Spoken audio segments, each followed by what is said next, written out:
예수님께서 붙잡히기 전날 밤이었어요. 예수님께서 그렇게 십자가에 못 박혀 돌아가실 때 그 십자가 앞에서 제자들이 예수님에 대해서 어떠한 반응을 보일 것인가에 대해서 예언적으로 우리 주님이 제자를 향해서 이렇게 말씀을 하십니다. 그때 예수께서 제자들에게 이르시되 오늘 밤에 너희가 다 나를 버리리라. 기록된 바 내가 목자를 치리니 양의 떼가 흩어지리라 하였느니라. 기록된 바라고 하는 것은 이미 구약 성경에 그렇게 기록이 되어 있다라고 하는 것입니다. 그래서 목자를 치리니 양의 떼가 흩어질 것이다 라고 하는 그 예언의 성취를 이루기 위하여서 내가 그렇게 십자가에 못 박혀 죽을 때 너희는 반드시 나를 부인하게 될 것이다 라고 하는 것이 바로 예수님의 제자들 향한 말씀이었어요. 특별히 그때 베드로가 방귀를 들면서 예수님을 향해서 이렇게 말합니다. 주님, 내가 주와 함께 죽을지언정 결단코 주님을 버리지 않겠습니다 라고 말입니다. 그리고 그렇게 말한 사람은 베드로뿐만이 아니었어요. 성경이 기록하기를 모든 제자들도 그와 같이 답하니라 라고 했습니다. 그러면 내가 죽을지언정 결단코 주님을 부인하지 않겠습니다 라고 말했던 사람은 베드로를 비롯한 모든 제자들이었다라고 하는 사실을 알 수가 있습니다. 그러나 안타깝게도 그렇게 예수님의 예언대로 또 우리 주님이 십자가에 못 박혀 돌아가시자 그 죽음의 현장, 곧 그 십자가의 현장 속에는 어떠한 제자도 단 한 사람도 함께하지 못했던 것을 보게 됩니다. 특별히 베드로는 내가 다 굴기 전에 나를 3번 부인할 것이다 라고 주님이 말씀했는데 그 예언 또한 이루어지는 것을 자기 스스로 목도하죠. 작은 소작은 너도 그와 함께 있었던 도당이었도다 라고 했을 때 나는 그를 모른다, 나를 그를 모른다. 3번째는 예수님을 저주까지 하면서 나는 전혀 그와 상관없는 사람이다 라고 예수님을 부인했어요. 그리고 또 다른 제자들은 나는 이제 물고기 잡으러 가노라 라고 하면서 그 옛날 예수님을 만나기 전에 대부분의 제자들이 갈릴리 어부 출신 아니었습니까? 그래서 물고기 잡으러 그 옛날 과거로 다 돌아가 버리고 말았다라고 하는 것입니다. 이것이 바로 여러분 예수님의 십자가 앞에서 벌어지는 예수님 제자들의 믿음의 실상이었다라고 하는 사실입니다. 그러고 본다면 여러분 참된 믿음이 무엇인가라고 하는 사실을 오늘 다시금 생각해 볼 필요가 있어요. 성경에도 기록하고 있습니다마는 주여 주여 하는 자마다 내 아버지의 나라에 이를 것이 아니니라 라고 하지 않았습니까? 특별히 오늘 주의 제자들은 내 목숨을 걸고서 내가 주님과 함께 하겠노라고 호언 장담하지 않았습니까? 그런 사람들을 보았을 때 우리가 외적으로 본다면 얼마나 믿음이 충만한 사람으로 볼 수가 있지 않는가라고 하는 거예요. 그러나 그렇게 우리가 입술로 고백한다 할지라도 그것이 결단코 참된 믿음의 소유자라고 볼 수 없다라고 하는 사실입니다. 그러나 반대로 설령 우리가 많은 사람들 앞에서 주여 주여라고 우리가 부르짖지 않는다 할지라도 혹은 내가 목숨을 걸고 내가 주님을 그렇게 따르겠습니다라고 그렇게 우리가 입술로 시인하지 않는다 할지라도 그 반대로 우리가 겸손히 우리의 삶 가운데서 우리의 삶을 통하여서 우리 하나님의 선한 뜻을 이룰 수 있다면은 오히려 그것이 우리 하나님께 인정받는 또 우리 하나님께서 기뻐할 수 있는 참된 믿음의 소유자가 되지 않는가라고 하는 것입니다. 그런 면에서 오늘 본문에 등장하고 있는 아리마대 사람 요셉과 그리고 또 한 사람 니고데모, 이 두 사람은 어쩌면 방금 말했던 후자에 속한 사람들이라고 볼 수가 있어요. 이 사람들은 오히려 많은 사람들 앞에서 주여 주여라고 하면서 나는 주 예수를 믿습니다라고 자기 자신을 드러내지 않았어요. 또 오늘 제자들처럼 내 목숨 걸고 내가 주님을 따르겠습니다 라고 그렇게 자랑스럽게 호언장담하지도 않았어요. 아니, 오히려 자기가 예수 그리스도의 제자라고 하는 사실이 다른 사람들에게 드러날까 봐 오히려 부끄럽게 예수의 제자라고 하는 사실을 숨기고 있는 그런 사람들이 오늘 요셉과 니고데모였어요. 그런데 오늘 이 두 사람이 예수님의 그 십자가 현장에 함께 있었던 사실을 보게 된다라고 하는 것입니다. 그래서 오늘 이 두 사람을 통해서 우리가 함께 느끼고 볼 수 있는 것은 참된 믿음이라고 하는 것은 정말로 위기 때 그 빛을 발할 수 있는 사람이라고 하는 것입니다.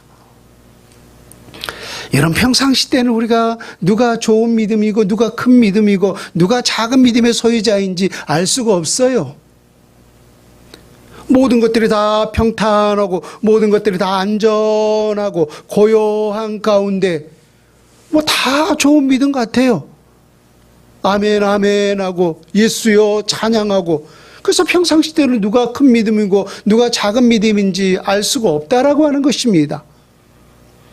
그러나 그 누가 큰 믿음을 가지고 있고 누가 작은 믿음을 가지고 있을 수 있는 그 믿음이 드러나는 순간이 언젠가라고 하면은 그 사람에게 어떠한 위기가 닥쳤을 때, 위기가 왔을 때 그 사람은 과연 어떠한 믿음의 사람인가라고 하는 사실을 우리가 희미하게나마 작게나마 엿볼 수가 있다라고 하는 것입니다. 그래서 성경에도 우리에게 말씀하시기를 고난이 내게 위기라 라고 곳곳에 말씀하고 있는 사실을 볼 수가 있습니다. 다시금 반복하지만 참된 믿음의 신앙은 위기 때 빛나는 신앙이라고 하는 것입니다. 여러분 생각해 보세요.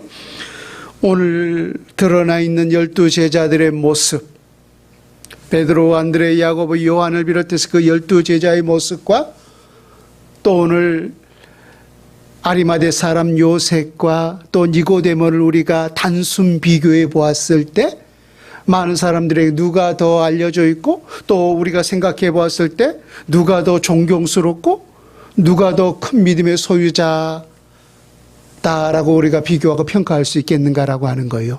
당연히 12 제자들 아닙니까?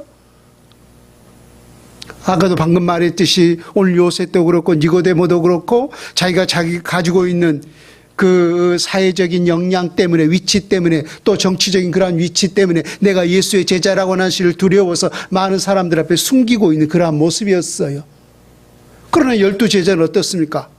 그 모든 사역의 현장 속에 예수님과 함께 동행하고 또 때로는 그 전도의 현장 속에서 귀신을 쫓아내고 악한 것들을 쫓아내는 놀라운 능력들을 행하지 않았습니까? 실제적으로. 그래서 이 12 제자와 이 숨겨진 또 다른 두 제자 니고데모와 요셉을 우리가 단순 비교해 보았을 때 분명히 우리가 더 존경하고 더 큰 믿음의 소유자는 12 제자라고 하는 사실을 볼 수가 있어요. 그러나 그들에게 위기가 왔을 때, 그들의 믿음을 진정으로 볼 수 있는 그 위기가 왔을 때 진정한 그 빛을, 신앙의 빛을 발하는 사람들이 누구냐고 하는 거예요. 예수님께서 십자가에 못 박혀 들어가실 때 그 십자가 죽음의 현장에는 아무도 없었어요. 믿음, 더 큰 믿음이라고 우리가 평가할 수 있는 그 12 제자는 한 사람도 없었다는 거예요. 그런데 오히려 내가 예수의 제자라고 하는 사실을 혹시 많은 사람들에게 들킬까 봐 그렇게 두려웠던 이 요셉과 니고데모, 그 십자가의 죽음, 위기가 왔을 때 많은 사람들이 다 예수에게 집중하지 않았습니까? 근데 그러한 위기의 순간에 자기가 예수의 제자라는 사실을 나타내고 드러내면서 오히려 예수님의 시신을 장례하는 그 아름다운 믿음의 모습을 오늘 우리 가운데 보여주고 있다라고 하는 것입니다. 그래서 참된 신앙은 위기 때 빛을 발하는 신앙이라고 하는 것입니다. 이런 역사를 성경에 보면은 사도 바울도 경험했어요. 특별히 디모데 후서는 우리가 바울의 서신 가운데 마지막 유언서라고도 하지 않습니까? 왜? 11권 혹은 12권의 서신을 기록했습니다. 맨 마지막에 이 디모데후서를 기록했기 때문에 말입니다. 그리고 그 디모데후서에서 바울이 디모데에게 너는 앞으로 어떻게 목회를 할 것인가 라고 하는 그런 목회적인 관점에서 디모데에게 편지를 썼는데요. 그 가운데서 끝까지 예수와 함께 했던 사람, 바울과 함께 했던 사람, 또 예수를 떠났던 사람들을 소개하고 있는 것을 보게 돼요. 들어보세요. 전제와 같이 내가 벌써 부어주고 나의 떠날 시각이 가까웠도다. 떠날 시각이 가까웠도다라고 하는 것은 이제 그가 우리 하나님 앞에 불림받고 이제 천국에 갈 그 시간이 가까웠다라고 하는 사실을 바울도 직감했던 거죠. 그래서 나의 떠날 시각이 가까웠도다. 나는 선한 싸움을 싸우고 나의 달려갈 길을 마치고 믿음을 지켰으니 이제 후로는 나를 위하여 의의 면류관이 예비되었으므로 주곧 의로우신 재판장이 그날에 내게 주실 것이며 내게만 아니라 주의 나타나심을 사모하는 모든 자에게니라 라고 했어요. 이 땅에서 자기가 선한 싸움을 다 싸웠기 때문에 하나님께서 내게 면류관을 주실 것이지만은 나뿐만 아니라 나와 함께 그 선한 싸움을 싸웠던 그 모든 자에게들도 하나님 그 면류관을 주실 것이라는 거예요. 그러면서 그 면류관을 함께 쓸 자가 누구인지 들어보세요. 10절에 보면은 대만은 이 세상을 사랑하여 나를 버리고 데살로니가로 갔고 그레스게는 갈라디아로 갔고 디도는 달마디아로 가버렸고 누가만 나와 함께 하느니라 라고 했어요. 바울의 사역에 참 하나님의 거룩한 영광이 나타나는 아름다운 사역 아니었습니까? 그러나 그 영광스러운 사역이었지만 이 세상에서는 말 그대로 고난받는 사역이었어요. 그가 예수 그리스도를 만나지 않았더라면 그 유대의 그런 종교적인 권력과 힘을 가지고 오히려 떵떵거리면서 살았을 터인데 그가 예수 그리스도를 만난 이후로 동족인 유대인들로부터 버림을 받고 또 같이 예수 그리스도의 그 사역하는 예수의 제자들로부터 의심을 받고 이리 치이고 저리 치이고 참 말 그대로 고난의 연속이 바로 바울의 삶 아니었습니까? 그래서 그렇게 고난받는 사람과 함께 동역했을 때 그 동역하는 그 사람도 역시 고난을 받을 수밖에 없는 것 아닙니까? 우리 예수님 그렇게 말씀하셨잖아요. 내가 세상이 나를 미워한 것 같이 세상이 너희도 미워할 것이다 라고 말합니다. 그래서 그 고난받는 사람과 동역하면은 그 동역한 모든 사람들 역시 고난을 받을 수밖에 없는 거예요. 그래서 그런지 어쩐지는 모르겠습니다만 바울과 동역했던 많은 사람들이 다 떠나버리고 마지막까지 함께했던 사람이 바울이 그 마지막에 디모데에게 편지하면서 그가 누구냐 기록하기를 누가만 나와 함께하였느니라 라고 기록하고 있어요. 그 고난의 위기 때 빛을 발한 사람이 바울이 보았을 때 누가였다는 거예요. 물론 또 다른 많은 사역자도 있었겠지만 말입니다. 특별히 바울의 그 마음 속에는 이 누가를 기록하고 싶었겠죠. 오늘 본문의 위기 때 빛났던 두 신앙인 요셉과 니고데모라고 했는데 오늘 주어진 그 본문을 우리가 함께 살펴보면서 이들이 우리 하나님 앞에서 어떤 아름다운 그 위기 때 그 빛나는 신앙의 모습을 우리 가운데 보여주고 있는가.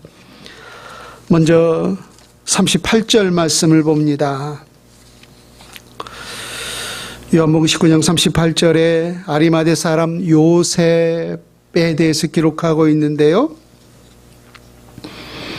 아리마대 사람 요셉은 예수의 제자이나 유대인이 두려워 그것을 숨기더니 2일 후에 빌라도에게 예수의 시체를 가져가기를 구하며 빌라도가 허락하는지라 이에 가서 예수의 시체를 가져가니라. 모든 제자들은 그 십자가 현장이 없었다라고 했어요. 그런데 오늘 그 십자가 현장에 누가 있습니까? 아리마대 사람 요셉이 빌라도에게 예수의 시체를 요청하여서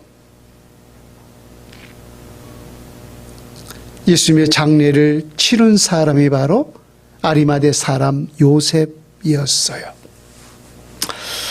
우리 성경을 같이 한번 찾아볼까요? 누가복음 23장으로 가보세요. 신약성경 139페이지 여간에 누가복음 23장에 보면은 이 아리마대 사람 요셉, 특별히 자기의 빈 무덤에 예수님을 장사해 준 사람이 이 요셉 아닙니까? 이 요셉에 대해서 소개하고 있는데요. 누가복음 23장 50절부터 보면은 공회의원으로 선하고 의로운 요셉이라는 사람이 있으니 그들의 결의와 행사에 찬성하지 아니하는 자라. 그는 유대인의 동네 아리마대 사람이요 하나님의 나라를 기다리는 자라. 그가 빌라도에게 가서 예수의 시체를 달라 하여 이를 내려 세마포로 싸고 아직 사람을 장사한 일이 없는 바위의 판무덤에 넣어두니라고 했어요. 아리마대 사람 요셉, 어떠한 사람이었는가 몇 가지로 정리를 해본다면 첫 번째는 공회의원이었다라고 하는 것입니다. 이 공회의원이라고 하는 것은 유대 최고 의결 법정기관이었던 산헤드린 공회의원을 말하고 있는 거죠. 그래서 그 당시에 최고 의장을 비롯해서 약 71명으로 알려져 있습니다. 그러면 유대 최고 권력기관의 그 71명 중에 한 사람이었다라고 하는 것은 그 유대사에서 최고의 특권층에 있는 사람이라고 볼 수가 있는 거죠. 그래서 또 마태복음에 보면은 이 아리마대 사람 요셉은 부자라라고 기록하고 있기도 해요. 그래서 높은 권력에 있는 사람들이 역시 부자이기도 하죠. 권력과 부는 늘 같이 가고 있기 때문에 말입니다. 두 번째, 이 요셉에 대해서 성경이 해석하기를 그는 선하고 의로운 사람이었다라고 말씀을 하고 있어요. 이 요셉은 선하고 의로운 사람이었다. 방금 말했듯이 그 유대 최고 특권층의 권력을 가지고 있는 사람이었지만은 그런 권력을 가지고 자기 자신의 안위를 위해서, 자신의 욕망을 위해서 사용하지 않았다는 거예요. 오히려 그 권력을 가지고 정말로 민족을 위해서 일하는 사람이었고 또 어려운 이웃들을 위해서 사용하는 사람이 바로 아리마대 사람 요셉이었다는 거예요. 그래서 그를 평가하기를 그는 선하고 의로운 사람이었다. 세 번째는 하나님의 나라를 기다리는 자라고 있어요. 메시아를 기다리는 사람이었다라고 하는 것이죠. 그리고 오늘 네 번째는 오늘 본문에 다시금 요한복음으로 돌아와서 보면은 오늘 본문의 아리마대 사람 요셉은 예수의 제자라고 했어요. 우리가 일반적으로 예수님의 제자라고 하면은 특별히 예수님의 12제자를 생각하기 쉽습니다만은 성경에서 그를 조금 구분하고 있는데 예수님의 12제자를 제자라고 하기도 했지만은 그들을 따로 일컬어서 사도라라고 일컬었어요. 그래서 이 제자 중에 많은 제자들이 있었습니다만 그 12제자는 특별히 사도였던 거죠. 그리고 또 성경이 기록하기를 그 외에도 많은 제자들이 있었더라라고 했어요. 그러고 보면 오늘 아리마대 사람 요셉은 그 12제자에 속한 제자가 아니라 그 12제자 외에 예수를 따르는 그 많은 제자들 중에 한 사람이었다는 사실을 알 수가 있죠.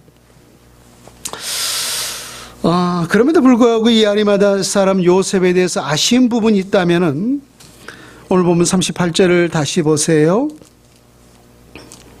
아리마대 사람 요셉은 예수의 제자이나 유대인이 두려워 그것을 숨기더니라고 했어요.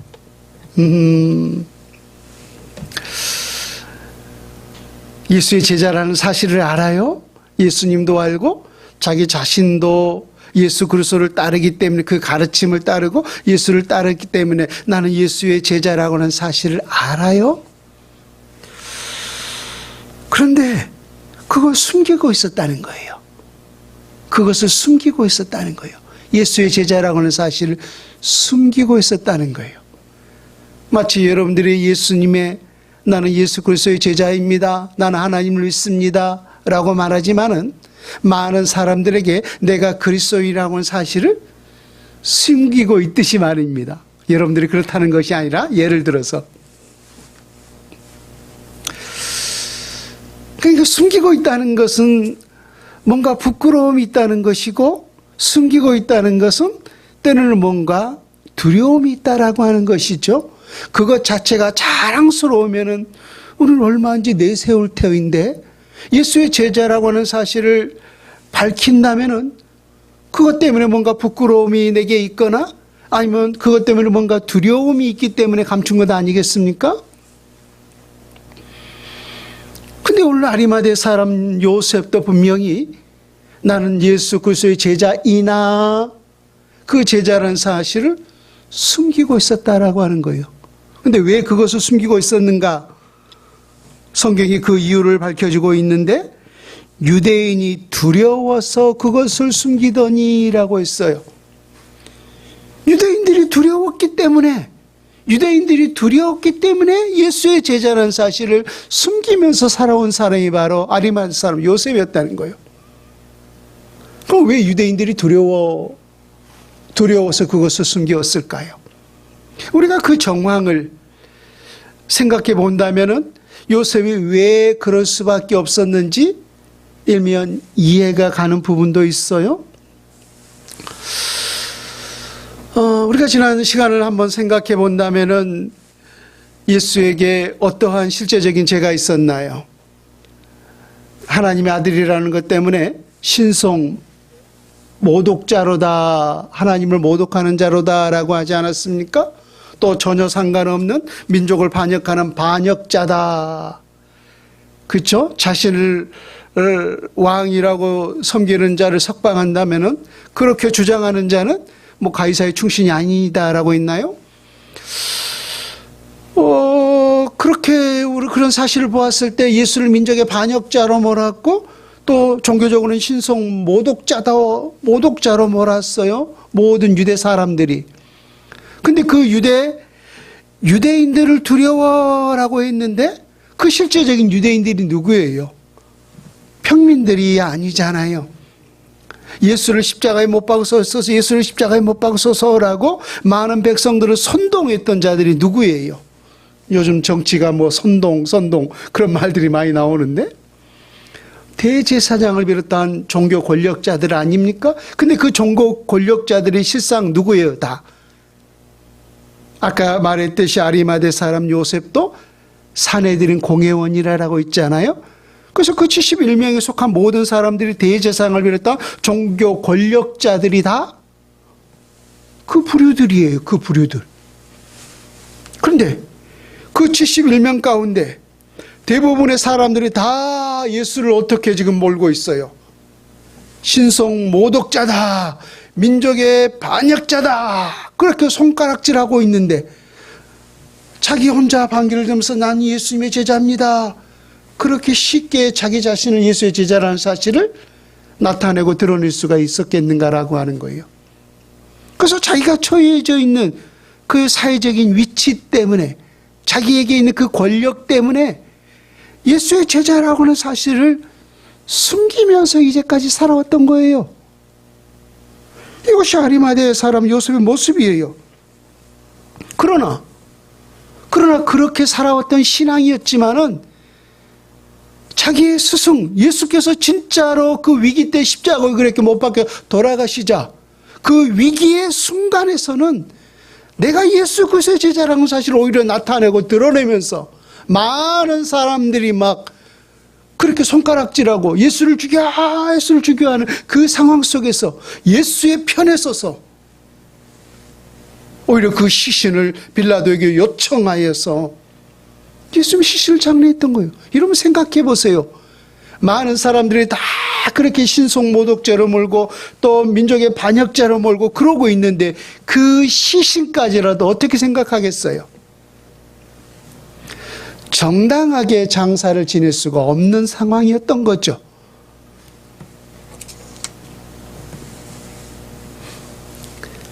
아까 51절을 보세요. 51절을 보면은 그들의 결의와 행사에 찬성하지 아니한 자라라고 했어요. 아까 누가복음 23장 51절을 보면은 그들의 결의와 행사에 찬성하지 아니한 자라. 그들의 결의와 행사가 뭐였어요? 아까 예수를 십자가에 못 박으소서, 예수를 십자가에 못 박으소서. 당신이 만약에 예수를 무죄 석방한다면 가이사의 충신이 아니니다 라고 그렇게 빌라도를 협박하지 않았습니까? 그래서 모든 사내들인 공회원들이 다 그렇게 결의하고 그렇게 찬성했는데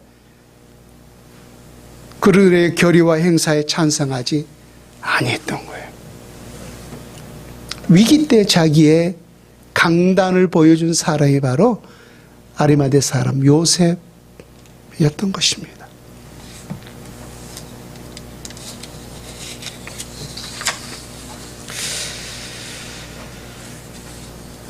오늘 예수님의 장래에 아리마대 사람 요셉과 함께 동참했던 자가 또 한 사람이 있는데 니고데모였습니다.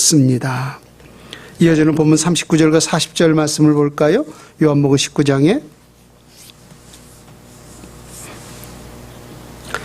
일찍이 예수께 밤에 찾아왔던 니고데모도 몰약과 침향 섞은 것을 100리트라쯤 가지고 온지라. 이에 예수의 시체를 가져다가 유대인의 장례법대로 그 향품과 함께 세마포로 쌌더라. 오늘 본문에 일찍이 예수께 밤에 찾아왔던 니고데모 그렇게 소개하고 있어요.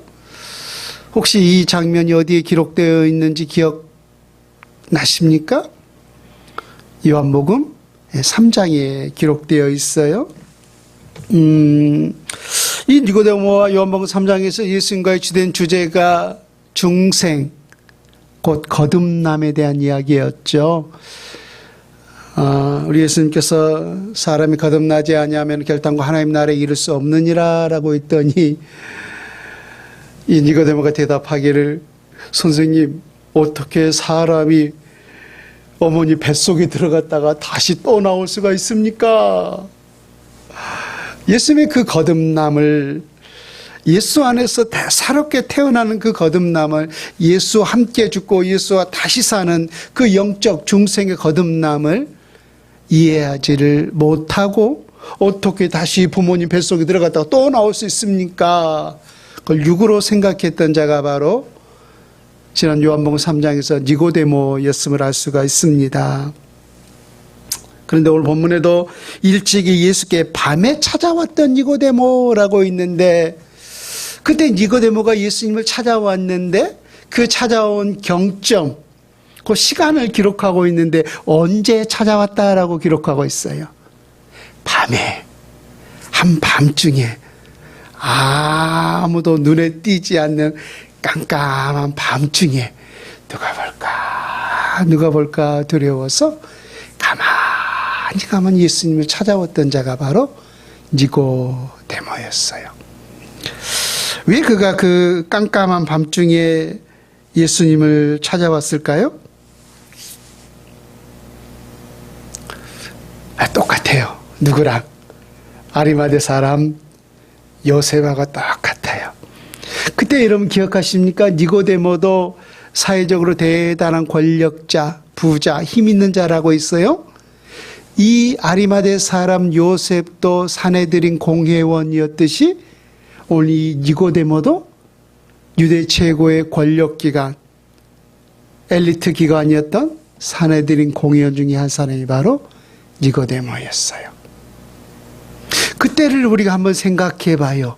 그때 모든 예수님이 한참 그 사역에 열중할 때도 그 종교를 그 권력을 가지고 있었던 대제사장과 바리새인과 서기관 이런 사람들이 예수님을 막 이렇게 인정하고 떠받들였나요?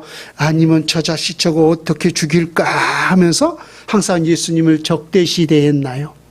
그렇죠. 예수님이 항상 눈에 가시였어요. 그래서 어찌하면 저 예수를 죽일까 하고 늘 연구하고 생각했던 사람들이 그 당시에 대제사장을 비롯한 종교 권력자들이었어요. 근데 그런 사람들이 다 사내들인 공회원들이었잖아요. 근데 그 사내들은 공회원인데 모든 사람들이 다 그렇게 예수를 적대시하고 있고 예수를 눈에 가시로 여기고 있는데 니고데모라고 나는 예수님 그리스도의 제자입니다. 나는 예수님 편입니다. 그렇게 많은 사람 앞에서 예수의 제자라는 사실을 쉽게 드러내고 나타낼 수가 있겠는가라고 하는 거예요. 요셉과 똑같은 위치였어요. 그래서 많은 사람들이 다 예수를 반대하고 적대시하고 있었기 때문에 자기가 가지고 있는 그 위치 때문에 두려워서 숨길 수밖에 없었던 사람이 또한 니고데모였어요. 그래서 그때도 요한복음 3장에도 누가 볼까 두려워서 깊은 밤중에 몰래 찾아와서 예수님께 하나님의 말씀을 들었잖아요. 근데 그 위기 때 정작 예수님께서 십자가에 못 박혀 죽으시는 그 위기 때 예수의 모든 제자는 다 36개 주랭랑을 치고 말았지만은 오늘 이 니고데모는 그 위기 때 진정한 신앙의 빛을 바라고 있었다는 거예요. 오늘 그가 예수님의 시신을 장사하기 위하여서 몰약과 침향 이것을 100리트라쯤 가지고 온지라라고 했어요. 이건 다 향품, 일종의 뭐 향수 그런 거죠. 여러분 혹시 몰약 기억나십니까? 몰약. 동방의 박사들이 3가지 예물을 준비하고 예수님을 찾아왔잖아요. 황금과 유향과 몰약이었어요. 3번째 몰약. 그래서 그들이 그걸 가지고 예수님을 경배한 이유가 뭐였어요? 한 별을 보고 왕이 나셨도다. 왕이 나셨도다. 그러니까 왕이라는 것 때문에 그 몰약을 준비했던 거예요. 그러니까 왕을 위해서 준비한 것이 바로 몰약이었던 거예요. 또 하나 준비한 것이 침향이라고 있는데 이 침향이 대부분 사용되는 용도가 뭐냐면은 왕이 죽었을 때 그 왕의 시신의 부패를 위해서 그 시신에 바르는 향품이 바로 침향이었던 거예요. 그러니까 우리가 상상할 수는 엄청난 고가고 귀하고 비싼 향품이 바로 몰약과 침향이었던 거예요. 그러니까 100리트라라고 있는데 뭐 오늘날로 환산하면 자료를 보면 뭐 한 34kg 정도 된다라고 합니다. 우리가 향수, 뭐 샤넬 그런 향수 요만한 것도 뭐 엄청 비싸죠. 예, 어떤 거 뭐 몇십만 원 저는 사본 적이 없습니다만은 몇십만 원 가는 것도 있는 것 같아요. 그러고 본다면은 그 비싼 향품이 34kg 정도 된다면은 아마 어마하게 비싼 그런 향품이었다는 사실을 볼 수가 있죠. 그럼 이걸 가져온 이유가 뭔가? 몰약과 침향을 100트라쯤 우리가 그지 의미를 부여해 본다면은 아까 몰약은 누구를 위해서 준비했다라고 했어요? 왕을 위해서. 또 침향은 누구의 장례식 때 주로 사용하는 거였어요? 라고 했어요. 왕이 죽었을 때. 그러므로 오늘 니고데모가 몰약과 침향을 100리트라쯤 가지고 왔다라고 하는 것은 그 향품을 통하여서 예수께 들은 의미가 뭐예요? 예수님 진정한 유대인의 왕이었다라고 하는 사실. 유대인의 왕이었다라고 하는 사실은 단순하게 그 유대인들만의 왕이라고 하는 것이 아니라 이것은 우리가 조금 종교적으로 신앙적으로 봐야 돼요. 유대인의 왕이었다라고 하는 것은 그가 메시아였다라고 하는 사실을 말하는 거예요. 그러면 오늘 니고데모는 정말로 그 위기 때 많은 사람들이 아까도 말했듯이 다 손가락질하고 그런 상황 가운데서 예수의 편에 서서 요셉과 동일하게 당신이 진정한 유대인의 왕이었습니다, 당신이 진정한 메시아였습니다 라고 고백하면서 그 시신을 장례했던 사람이 바로 니고데모였다는 거예요. 그러고 보면 이 아리마대 사람 요셉과 니고데모 공통점이 많네요. 첫 번째는 둘 다 유대사의 최고의 엘리트라 할 수 있는 사내들인 공회원이었고, 두 번째 공통점은 두 사람 다 예수님의 숨겨진 제자들이었어요. 조금 부끄러운 신앙으로 본다면은 예수님의 제자들은 막 드러내고 나타냈지만은 이들은 누가 볼까봐 자기가 제자라는 사실을 알면서도 숨기고 있는 그런 사람이었어요. 그러나 오늘 이 두 사람이 오늘 우리에게 보여진 건 뭐예요? 그들에게 진정한 위기가 왔을 때 예수님께 십자가에 못 박혀 그렇게 마지막 죽은 그 순간에 자기의 그 영적 신앙을 나타내고 드러내면서 예수의 시신을 모셔다가 장례했던 사람이 바로 요셉과 니고데모였다는 거예요. 그래서 이 두 사람을 통해서 오늘 볼 수 있는 것은 진정한 신앙은 위기 때 빛을 발하는 신앙이라고 하는 것입니다. 저도 많은 목회를 하면서 경험해 본 바에 의하면은 위기 때 보통 두 부류가 있는 것 같아요. 그것을 회피하기 위해서 숨어버린 사람들이 있어요. 때는 원망하는 사람들도 있고요. 그런가 하면 그러한 위기 때 진정으로 하나님 앞에 더 열정적으로 나아가는 사람들을 보게 됩니다.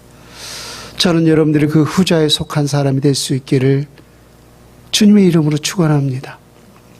진정한 신앙은 주여 주여 많은 사람들 앞에 떠들고 자기 자신을 드러내는 그것이 진정한 신앙이 아니라 오히려 그냥 겸손하게 그렇게 감추고 산다 할지라도 자기의 어떤 위기가 왔을 때, 혹은 나라의 위기가 왔을 때, 내가 섬기는 교회의 위기가 왔을 때, 혹은 우리 가정의 위기가 왔을 때, 내가 섞여 있는 그 어떤 공동체의 위기가 갔을 때 내가 주인의식을 가지고 내가 하나님의 사람이라는 사실을 나타내면서 그 신앙의 빛을 발하는 사람이 진정한 믿음의 사람이지 않는가라고 하는 것입니다. 그런 모습을 오늘 아리마대 사람 요셉과 니고데모가 우리 가운데 보여주셨습니다. 그러한 믿음의 소유자가 될 길을 주 예수님의 이름으로 다시 한번 축원을 드립니다. 아멘.